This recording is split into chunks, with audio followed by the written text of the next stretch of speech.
그런 상황에 지금 보수가 놓여 있다. 근데 내부적으로 들어가 보면 이게 뭐 보수도 진보도 뭣도 아닌 것들끼리 자기들끼리 고깃덩이가 좀 싸우고 있다는 얘기잖아요.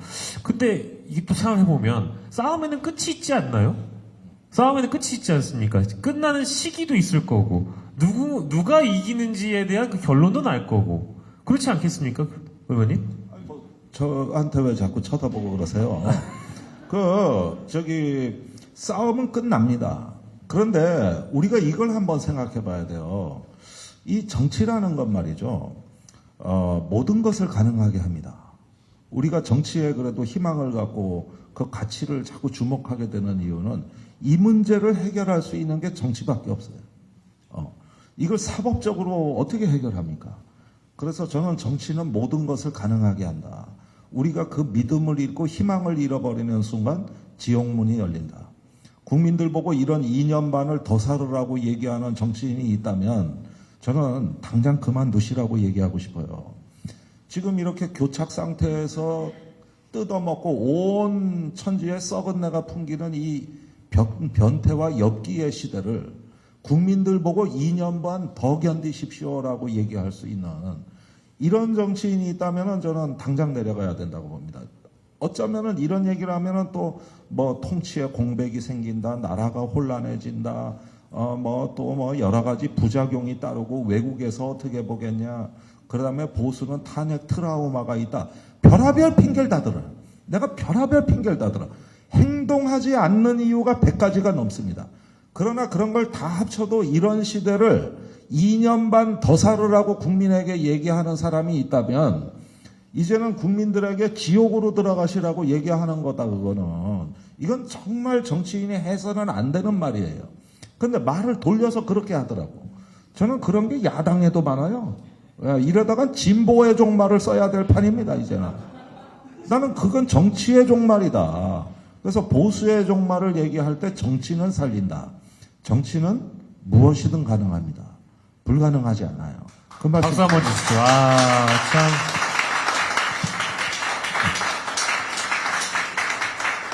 예, 변태와 엽기 정확한 표현이다. 우리 김종대 의원님 표정이 너무 비장하다.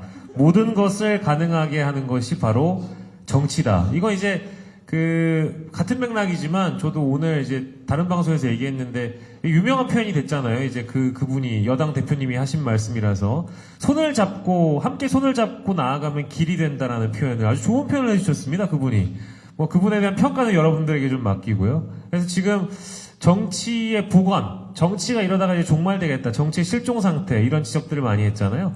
그래서 우리 정치가 우리 국민들에게 좀 희망과 기대를 주는 것이 원래 기능일 텐데 보이지 않는 길을 보이게끔 만들어주는 것도 전 정치의 역할이라고 생각하거든요.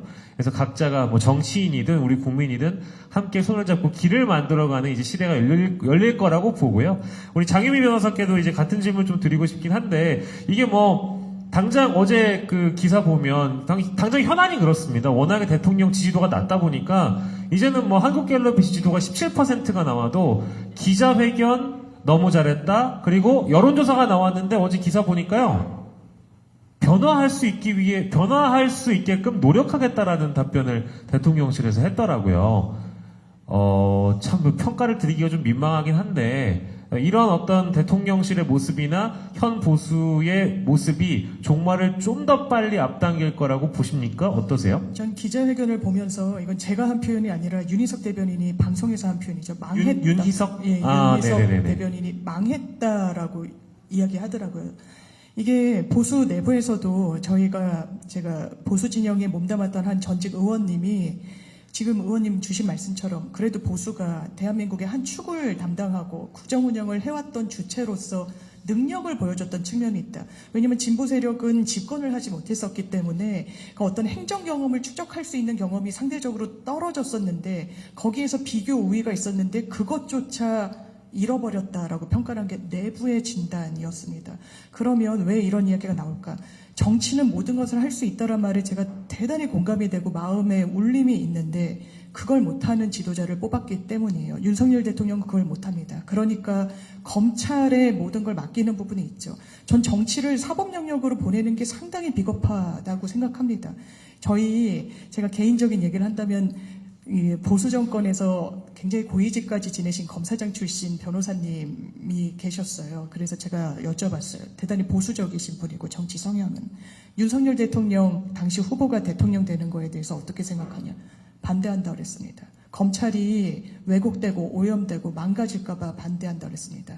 저는 검찰 조직에 몸담아 본 적이 없었기 때문에 그 부분이 그렇구나 이렇게 판단하실 수 있겠구나라고 지금 그 당시엔 생각했었지만 지금은 달리 생각합니다. 이게 현실로 가고 있구나. 목도되고 있구나. 제가 이 책을 읽으면서 공희준 작가님이 그런 표현을 쓰셨더라고요. 윤석열 대통령은 나쁜 사람인지 아픈 사람인지 모르겠다라는 표현이 나오는데 둘 다라는 생각이 들어서 나쁘고도 아프다.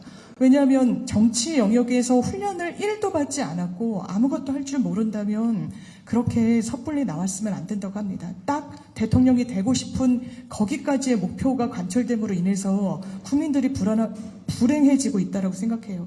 저는 많은 문제들이 있지만 제일 큰 문제는 역사를 퇴행시키고 민주주의를 허물어뜨렸다는 데 있다라고 생각합니다. 거기에서 더 나쁜 건 그리고 아프다고까지 진단할 수 있는 건 문제의식을 못 느낀다라는 겁니다. 놀랍게도 이 정부가 2년 6개월 임기가 아직 도래하지 않았습니다. 11월 10일이 딱 절반이거든요. 내일이네요, 내일. 맞습니다. 탄핵, 하야 이런 말 누가 가볍게 만들었습니까? 그 무게감을 누가 이렇게 쪼그라들게 만들었습니까? 이건 자초했다. 국민을 우습게 보고 국민을 무시하고 국민들의 의견을 전혀 듣지 않는 거에 대한 결과가 어떻게 될지 저도 두렵다는 생각을 합니다. 예, 박수 한번 주세요, 여러분. 예, 공감되는 말씀을 세 분 다 굉장히 많이 해주셔서 댓글 남겨주시는 분들께서도 너무 좋은 말씀 주신다, 다 그런 댓글을 주시는데요. 제가 좋아하는 평론가가 있습니다. 이 자리에 나와 계시는데 아주 천재적인 분석을 늘 해주시는 분이고 특히 이제 그 보수 일간지를 굉장히 꼼꼼하게 읽으시는 분이에요. 우리 김민하 평론가께서는 이미 얘기해버렸네. 그래서 실제 조중동에서 한 얘기를 자신만의 관점으로 독특한 해설을 주시고 분석해 주시는 아주 천재적인 분석을 주시는데 그러다 보니까 보수에 있는 인물들이 어떤 행동을 할 때, 어떤 말을 할 때 다음 스텝은 뭐겠구나. 이제 이런 어떤 답이 나온단 말이죠. 그래서 김민하 평론가와도 저도 일주일에 한두 번씩은 방송을 합니다만 이번에 이제 대통령의 기자회견을 보고 왜냐면 이제 두 분이 윤핵관, 김핵관 얘기도 해주시고 특히 장유미 변호사님은 앞에서 인간 윤석열에 대한 문제점을 또 지금 짚어주신 거잖아요. 근데 그 인간을 바라봤을 때 이 보수라는 종말이 앞당겨질 수 있겠느냐 지금 시기에 제가 그 질문을 드렸는데 굉장히 좀 제가 받아들이기에는 약간 우리가 함께 힘 합쳐서 전진해보자. 다만 결론은 좀 회의적일 수 있다. 이렇게 좀 들렸거든요. 김민하 평론가께서 보시기에는 어떻습니까? 조중동이 바라보는 현 정권에 대한 시각도 비판적이잖아요. 그런데 이 보수의 종말은 과연 앞당겨질 수 있을까? 대통령이 윤석열인데 현재 대통령실 분위기는 보도에 의하자면 여전히 바뀌지 않을 것 같은 그런 뉘앙스인데 어떻습니까? 대통령실 분위기는 대통령이 잘했다. 예, 그런 분위기죠. 기자회견 잘하신 것 같다. 근데 그런 측면이 있는 것 같아요. 그 대통령실 사람들은 지금 대통령을 2년 반 동안 지금 본 거잖아요. 그렇죠. 보았던 거잖아요. 네. 그 기준으로 보면 윤석열 대통령의 최대 아웃풋이었다. 이 기자회견이. 왜냐면 최대 아웃풋? 그렇죠. 제일 잘했다 이게. 왜냐면 시작할 때 고개를 숙이고 허리를 숙이고 미안하다고 했잖아요. 예. 저의 부덕의 소치입니다. 제가 다 잘못했습니다. 했지 않습니까? 제가 볼 때 실제로 어떤 분은 감동했을 거라고 봅니다. 그 대통령실에 있는 참모 누군가는 감동했을 거라고 봐요. 저걸 했다. 저거 시켰는데 했다. 지금까지 대통령이 시킨 대로 한 적이 없을 거예요, 아마. 오늘 이제 주간경향이라는 그 잡지에 그 신용환 교수 있지 않습니까? 네. 지난번에 이 사태에 대해서 폭로하신 분. 폭로하신 분이 캠프에서 있었던 일에 대해서 막 설명을 하시잖아요.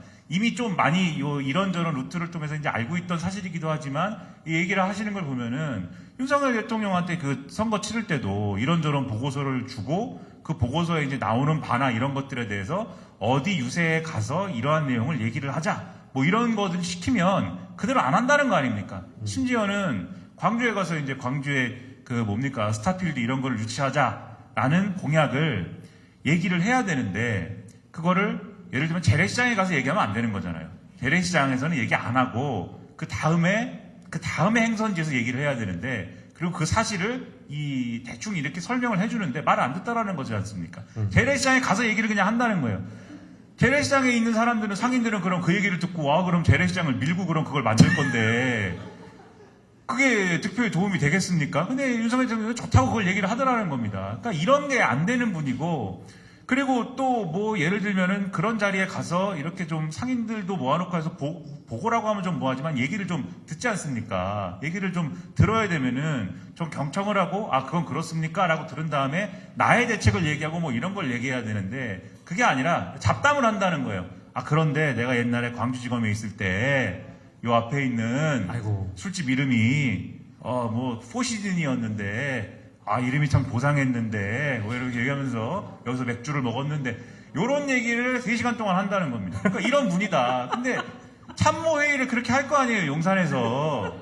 예? 이 기자회견 준비를 하루 종일 했다는데 기자회견 준비를 그렇게 했을 거 아닙니까 또. 그런데 어쨌든 시작했을 때 준비한 대로 했다.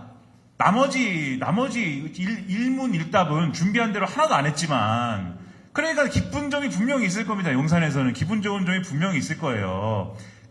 그런데 그렇겠지만 보수 유권자들이 봐도 그렇고, 지금 친윤 일각이 봐도 그렇고, 친한계가 봐도 그렇고, 이건 결코 잘했다고 할 수 있는 기자회견이 아니지 않습니까? 예. 분위기가 안 좋은데, 근데 신문 얘기를 했으니까 중앙일보, 동아일보 이런 데는 기자회견 한 다음날 신문이 분위기가 안 좋았어요. 펼치면 뭐 이런 걸 또 했느냐.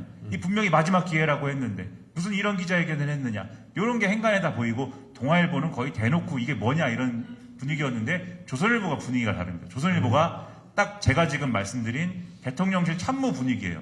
이 정도 했으면 대통령이 노력한 거 아니냐. 우리가 좀 참아야 되는 거 아니냐. 네. 이런 분위기여서 조선일보가 뭐 요 정도에 이렇게 뭐 요 정도에 좀 요 정도까지 비굴해지나 이렇게 생각을 했거든요. 네. 근데 요게 그냥 조선일보가 이걸 가지고 윤색을 해서 보수 유권자들한테 여러분 만족하세요, 요거만 있는 게 아니구나. 왜냐하면 그날 아침에 그 신문 나오고 그날 아침에 한동훈 대표가 똑같은 얘기를 또 합니다. 그렇죠. 앞으로의 실천이 중요하다. 그렇죠. 이 대통령님이 내가 요구한 요구안을 다 수용했다. 그러니까 조선일보랑 똑같은 코드를 딱 맞추더라고요. 그러면서 앞으로가 중요하다. 특별감찰관을 신속하게 수용하고 뭐 이런 얘기를 하잖아요.